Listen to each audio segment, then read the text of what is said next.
યમુનાજી કેવા છે? અમંદ રેણુ ઉત્કટામ. યમુનાજીમાં કેવલ જલ જ નથી, પણ જલ કરતા પણ રજ અધિક.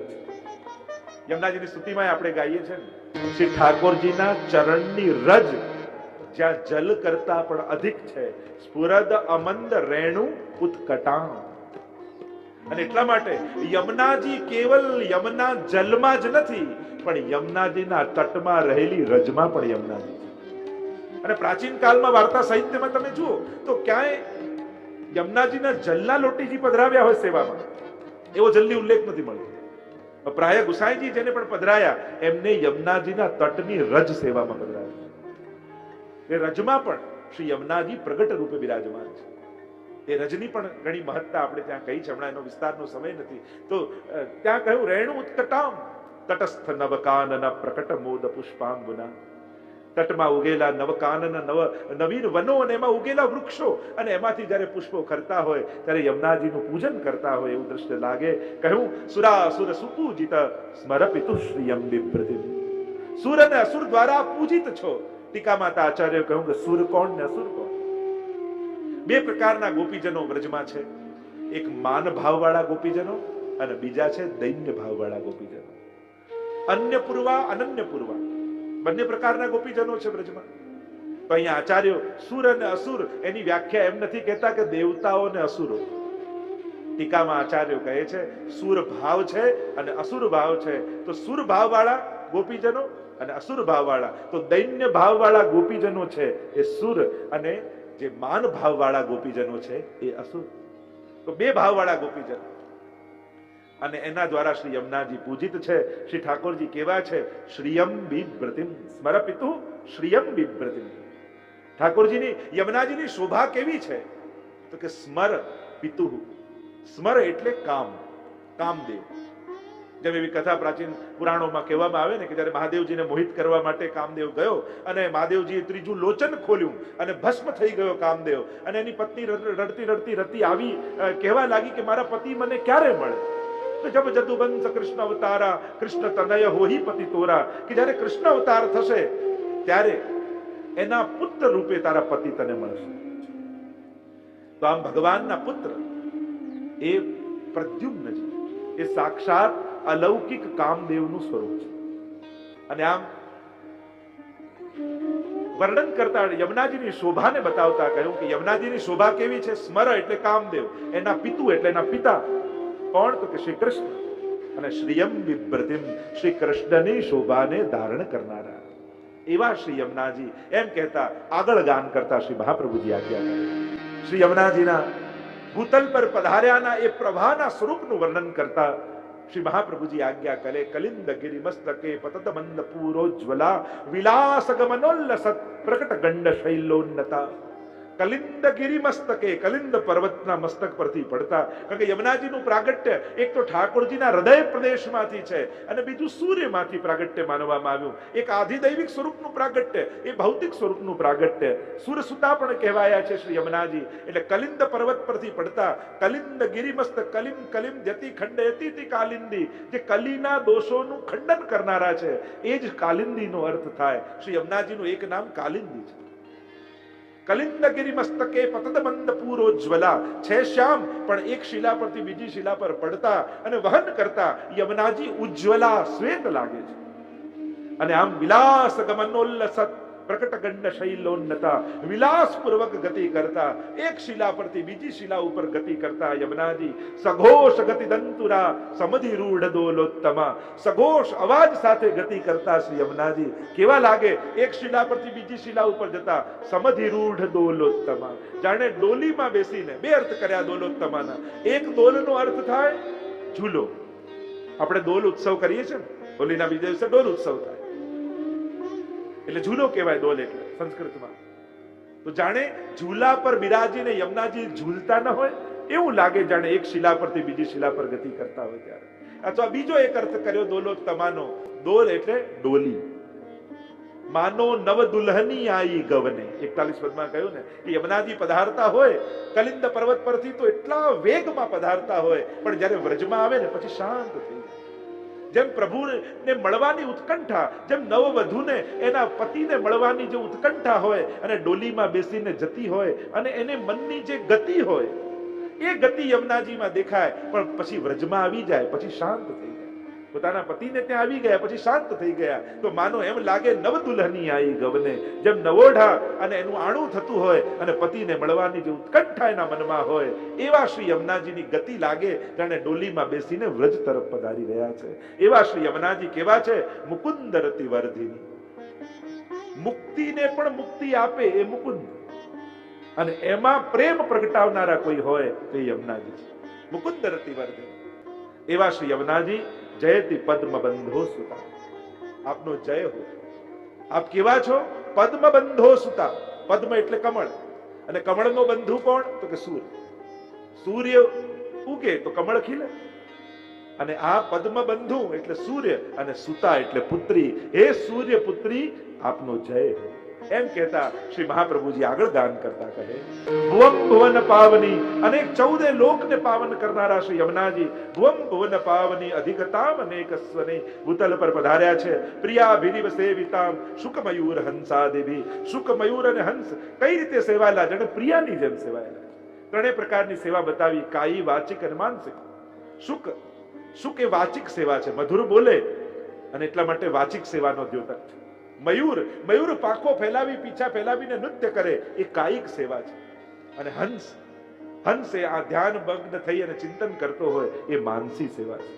આમ ત્રણેય પ્રકારની સેવાનું સૂચન અહીંયા કર્યું. શુક મયુર હંસા દેવી, એના દ્વારા પ્રિયાની જેમ સેવાયેલા આપ છો. તરંગ ભુજકંકણ પ્રકટ મુક્તિકા વાલુકા, અને જે તરંગો છે એ બીજું કાંઈ નહીં, મહાપ્રભુજી કે યમુનાજીની ભુજાઓ છે, અને એમાં ચળકતા રજકણો એ બીજું કાંઈ નહીં, એ ભુજામાં પહેરેલા યમુનાજી જે કંકણો છે એના મુક્તિકા, પ્રકટ મુક્તિકા વાલુકા, જાણે એના મોતીઓ ચળકી રહ્યા છે એવા દર્શન મહાપ્રભુજીને થાય છે. નિતંબ તટ સુંદરી નમત કૃષ્ણ તુર્ય પ્રિયામ. આપના જે ઘાટ છે, આપના જે તટ છે એ આપનો કટી પ્રદેશ છે, અને તટ નમત કૃષ્ણ તુર્ય પ્રિયામ. આમ શ્રી યમુનાજી કેવા છે કે ઠાકોરજીના ચતુર્થ પ્રિયાને નમન કરો. એમ કહેતા મહાપ્રભુજી આગળ ગાન કરતા કહે, 6 ગુણ જે ઠાકોરજીમાં બિરાજમાન છે, 6 ગુણ જે મહાપ્રભુજીમાં બિરાજમાન છે, એ જ ઐશ્વર્ય, વીર્ય, શ્રી જ્ઞાન, વૈરાગ્ય એ યમુનાજીમાં પણ બિરાજમાન છે. એમ ટીકામાં અહીંયા આચાર્યો સમજાવે છે. યમુનાજીમાં 6 ગુણ બિરાજમાન છે, અને એના લક્ષણો અહીંયા બતાવ્યા. અનંત ગુણ ભૂષિતે, આ ઐશ્વર્ય ગુણ છે. આપ અનેક ગુણોથી ભૂષિત છો. શેષ સહસ્ત્ર મુખ નિષદિન ગાવત, તોહુ પાર ન પાવત તાહી પાવો. એવા શ્રી યમુનાજી છે, અનેક ગુણોથી સુશોભિત. થોડા ગુણ હોય તો એક જીવાથી ગવાય, પણ આ તો ગુણ જ એટલા છે કે સહસ્ત્ર રસના ક્યો ન દઈ વિધાતા. મને હજારો જીવા કેમ ના આપી જેથી હું યમુનાજીના ગુણગાન કરી શકું. 41 પદમાં તો ઘણું ગાયું છે. અનંત ગુણોથી ભૂષિત શિવ વિરંચિતે વસ્તુતે. શિવજી અને બ્રહ્માજી દ્વારા સ્તુતિ ગવાયેલી આપની છે. ઘના ઘન નિભે સદા. એક જે વરસવા વાળા વાદળ હોય એવી શોભાને આપ ધારણ કરનારા છો. ધ્રુવ પરાશરા અભિષ્ટ દે. ધ્રુવજી અને પરાશરને અભિષ્ટ ફળ આપનારા છો. આપણે એમ માનીએ કે ધ્રુવજીએ તપ કર્યું ને એમને ભગવાન મળી ગયા. મહાપ્રભુજી કે તપ તો ઘણા કરે છે, ક્યાં બધાને પ્રભુ મળે છે? આ તો તપ કર્યું એ તો ઠીક, પણ નિત્ય યમુનાજીના પાન કર્યા ને એટલે ઠાકોરજીએ વહેલી કૃપા ધ્રુવજી પર કરી. ધ્રુવજીને અભિષ્ટ ફળ શ્રી યમુનાજીની કૃપાથી મળ્યું છે. પરાશર મુનિ એટલે વ્યાસજીના પિતા. સાયંકાલનો સમય હતો, મત્સ્ય ગંધા ન કરવાનું કૃત્ય થયું તો કોઈ અસુર પેદા થવો જોઈએ, પણ એની જગ્યાએ ભગવાનના જ્ઞાન અવતાર એવા વ્યાસજી પ્રગટ થયા. આ યમુનાજીનો કાંટો હતો એટલા માટે પરાશર ઉપર કૃપા થઈ, અને અસુરની જગ્યાએ ભગવાનના જ્ઞાન અવતાર એવા વ્યાસજીની પુત્ર રૂપે પરાશરને પ્રાપ્તિ થઈ. આ યમુનાજીની કૃપાને કારણે. એમ ધ્રુવજી અને પરાશર મુનિને અભિષ્ટ ફળ આપનારા શ્રી યમુનાજી છે. અને એટલે કહ્યું વિશુદ્ધ મથુરા તટે સકલ ગોપ ગોપી વૃતે. સપ્તમી છે એટલે વિશુદ્ધ મથુરા તટે, અહીંયા વચન પૂરું થઈ ગયું. અને સકલ ગોપ ગોપી વૃતે એ જુદું પદ છે. તો વિશુદ્ધ મથુરાજીનો તટ શ્રી યમુનાજીના કાંઠે વિશુદ્ધ મથુરાજી બિરાજમાન છે. ગોકુલમાં સકલ ગોપ ગોપી વૃતે, સકલ ગોપ ગોપીઓથી આવૃત શ્રી યમુનાજી છે. કૃપા જલધિ સંશ્રિતે મમ મનસ સુખમ ભાવય. કૃપા જલધિ, કૃપા સાગરને જે જઈને મળે છે એવા યમુનાજી મારા મનને સુખ થાય એમ કરો. એવા શ્રી યમુનાજીને વિનંતી કરી છે. અને આ પંક્તિ તો બહુ પ્રસિદ્ધ, કિશોરી બાઈએ આ અડધો શ્લોક ગાઈને પણ યમુનાજીની કૃપાની પ્રાપ્તિ કરી લીધી હતી. તો વિચાર કરો, અડધો શ્લોક ગાના પર યમુનાજી આવી કૃપા કરતા હોય તો જે આખા યમનાષ્ટકનો પાઠ કરે એના પર યમુનાજી કેવી કૃપા નહીં કરે. અને એટલા માટે હે વૈષ્ણવો, નિત્ય યમનાષ્ટકનો પાઠ કરજો. અને આગળ આજ્ઞા કરતા શ્રી મહાપ્રભુજી કહે, યયા ચરણ પદ્મજા મુરહિપો પ્રિયમ ભાવુકા. પ્રભુ આપના સંગમથી એ પદ્મજા, એ ગંગાજી, અને જ્યારે આપણી સાથે સમાગમ થયો તો એ પણ સકલ સિદ્ધિઓના દાત્રી બન્યા છે. સમાગમન તો ભવત સકલ સિદ્ધિદા સેવતામ તયા સદૃશતામ યાત. આપની સરખામણી કોની સાથે કરી શકે? એ લક્ષ્મીજીના સપત્ની, આપની સરખામણી તો કોઈની સાથે થાય એમ નથી. કારણ કે હરિપ્રિય કલિંદયા મનસી મે સદા સ્થિતામ. હે હરિની પ્રિયા, હે કાલિંદી, સદાય મારા મનમાં સ્થિર થાવ. એમ કહેતા મહાપ્રભુજી આગળ ગાન કરતા કહે, નમોસ્તુ યમને સદા. એ યમુનાજી આપને સદાય નમન હો. આપ કેવા છો? નમોસ્તુ યમને સદા તવ ચરિત્રમત્યદ્ભુતમ. આપનું ચરિત્ર તો અતિ અદ્ભુત છે. અદ્ભુતતા શું છે? ટીકામાં આચાર્યો કહે, અસાધનમ સાધનમ કરોતિ ઇતિ અદ્ભુતમ. અસાધનને પણ કે સાધન માનીને સ્વીકારી લે એને કહેવાય અદ્ભુત ચરિત્ર. શિશુપાલે 100 ગાળો ભગવાનને આપી. ભગવાન એમ વિચાર કર્યો, અરે તે મને 100 વાર યાદ કર્યો, લાવ તારો ઉદ્ધાર કર્યો. આ અદ્ભુતતા કહેવાય. બાકી ક્યાં એવું સાંભળ્યું કે ભગવાનને 100 વાર અપશબ્દ બોલો તો ભગવાન કૃપા કરે, ઉદ્ધાર કરે? તો પછી 1008 નામની જગ્યાએ પછી 1008 આ છપાય. ક્યાં એવું સાંભળ્યું? પણ આ અદ્ભુતતા. અજાણે અધર્મી નાહી ગયો તો એ માએ કર્યો ઉદ્ધાર. અરે કોઈ કેવલ નાહવા માટે, કોઈને તરસ લાગી હોય અને જલપાન કરવા માટે પાન કરી લે તો યમુનાજી એમ વિચાર કરે કે તે મારો પાન કર્યા છે, તને હવે યમ યાતના નહીં થાય. આ અદ્ભુતતા કહેવાય. જીવે વિચાર્યું ન હોય ને ભગવાને સ્વીકારી લે, એનું નામ અદ્ભુતતા. આપણે કાંઈ કરવાનું વિચાર્યું ન હોય, કલ્પના ન હોય, અને છતાંય એમ કહેતા ને કે એક વ્યક્તિ એના પ્રેમિકા સાથે મંદિરની પાછળની દિવાલમાં બેઠો હતો ને એને પાન ખવડાવવા ચૂનો લગાવતો હતો પાનમાં, અને પાનમાં ચૂનો લગાડ્યો, થોડો બચ્યો, મંદિરમાં તિરાડ હતી એમાં ચૂનો ભર્યો તોય ભગવાને ઉદ્ધાર કરી દીધો. આ અદ્ભુતતા કહેવાય કે એને વિચાર્યું ન હોય ને ભગવાન સ્વીકાર્યું. તવ ચરિત્રમત્યદ્ભુતમ ન જાતુ યમયાતના ભવતિ તે પયપાનત. અને જે આપનું પાન કરે એને ક્યારેય યમયાતના થતી. આ સ્વયં મહાપ્રભુજીનું વચન છે. યમના પાનનું આ ફલશ્રુતિ છે. ન જાતુ યમયાતના ભવતિ તે. કારણ કે આ જલના પાન નથી, પય પાન એમ કહે. પય એટલે દૂધ. કારણ કે જે યમના પાન કરે, યમુનાજી એમ ન માને કે આને મારા જલના પાન કર્યા. યમુનાજી તો તમને એ રીતે જ પીવડાવે જેમ એક માં પોતાનું દૂધ પોતાના બાળકને પીવડાવતી. પીનારનો ભાવ કદાચ જુદો હોઈ શકે, પણ પીવડાવનારનો ભાવ ક્યારે નાનો નથી હોતો. ક્યારે માં બાળકને દૂધ પીવડાવતા એમ વિચાર ખવડાવે કે હું મોટી થઉં પછી મને પનીર ખવડાવશે, પછી મને ટેસ્ટમાં રાખશે ને મને મોજ કરાવશે, એવું વિચાર કરીને કોઈ માં પોતાના બાળકનું લાલન પાલન કરે છે? ક્યારે નહીં. એ તો એના માતૃત્વનો આનંદ માણતા માણતા પાલન કરતી હોય છે. એમ ભગવાન જ્યારે પણ તમને આપે ને ત્યારે ક્યારે એટલા માટે નથી આપતા કે યાદ રાખે કે આએ મને એક દિવસે આપશે. એ તો પોતાની ભગવત્તાનો આનંદ લેવા માટે કૃપા કરતો હોય છે. એ ક્યારે વ્યવહારનો વિચાર કરીને ઉપકાર નથી કરતો. એ પોતાના નિજાનંદમાં. કારણ કે ભગવાનને સૌથી વધારે આનંદ ક્યારે આવે? જ્યારે એના ભક્તના ચહેરા પર સ્મિત ભગવાન જુએ. જ્યારે ભક્તને હસતો અને પ્રસન્ન જુએ ને, ભગવાનને સૌથી વધારે આનંદ ત્યારે આવે. અને ભગવાન પોતાની ભગવત્તાનો આનંદ માણવા માટે ભક્તને આપતો હોય છે. એ વ્યવહારને ઉપકાર કરવા માટે નહીં કે મેં કર્યું તો આ કરશે. આ તો સંસાર કહેવાય, અને ભગવાન સંસારી નથી.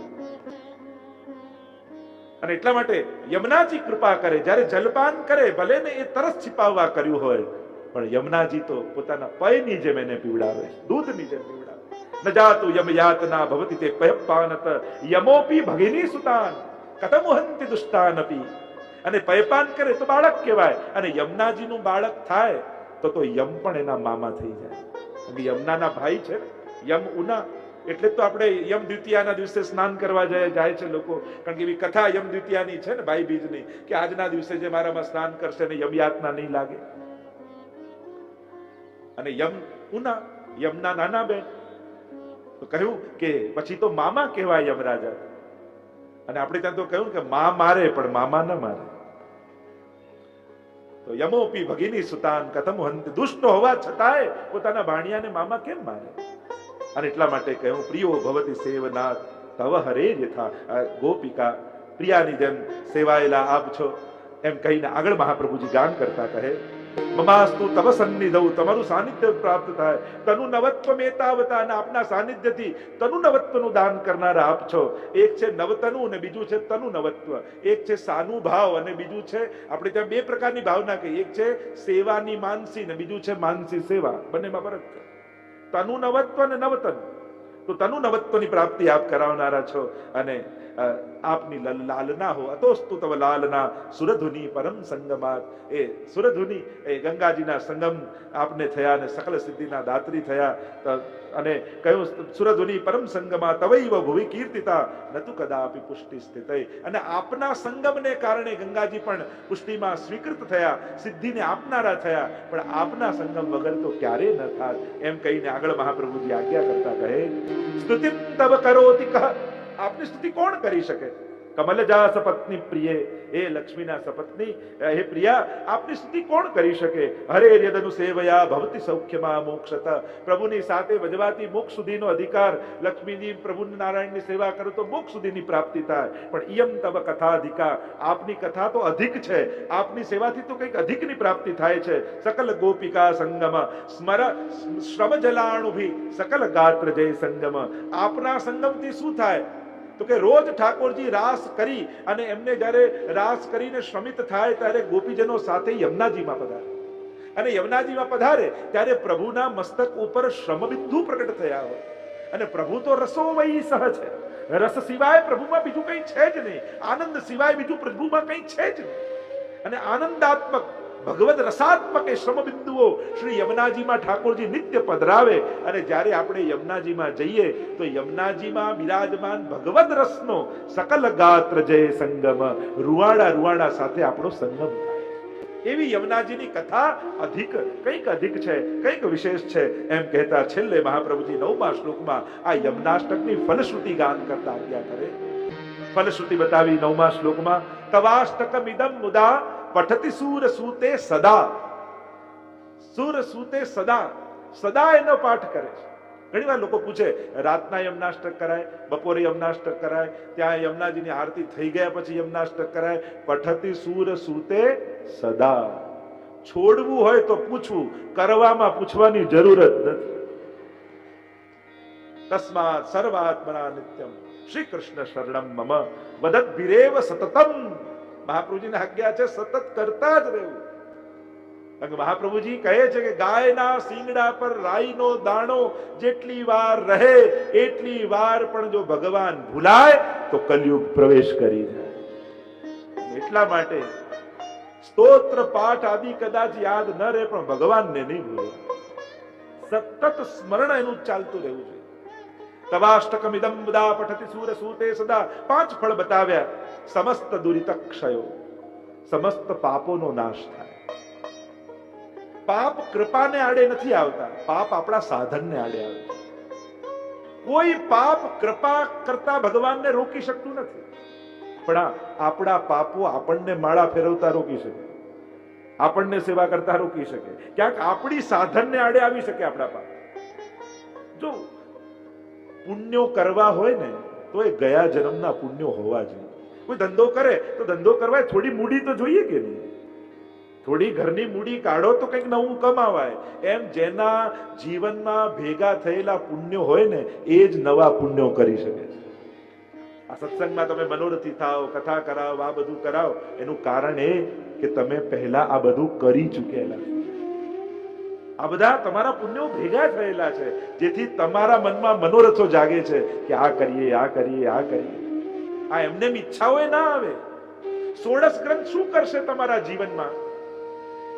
કામનાઓથી તમને ઉઠાડી અને ભાવનાઓ સુધી પહોંચાડી દેશે.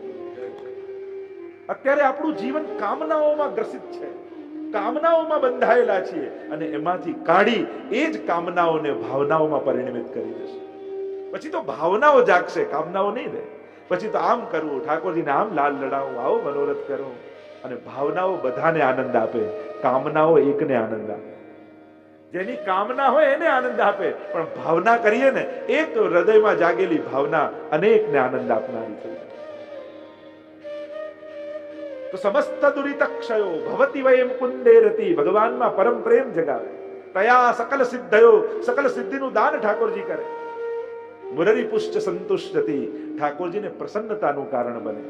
તમે યમનાષ્ટક કરો ને ત્યારે ઠાકોરજી બહુ રાજી થાય, બહુ પ્રસન્ન થાય. પ્રભુને પ્રસન્નતા થાય છે યમનાષ્ટક કરે અને સ્વભાવ વિજયો ભવે, સ્વભાવ પર વિજય થાય.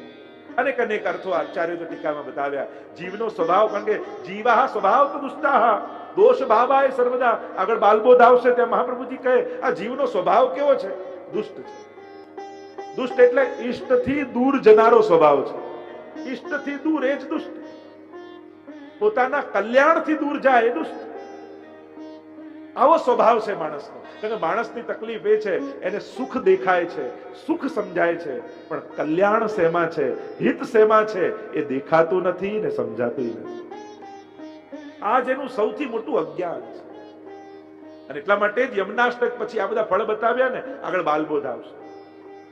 કારણ કે બાળકને યમુનાજીએ ભક્તિના પયપાન કરાવ્યા, પણ હવે બાળકને મોટો કરીને ચલાવવાનો છે ને.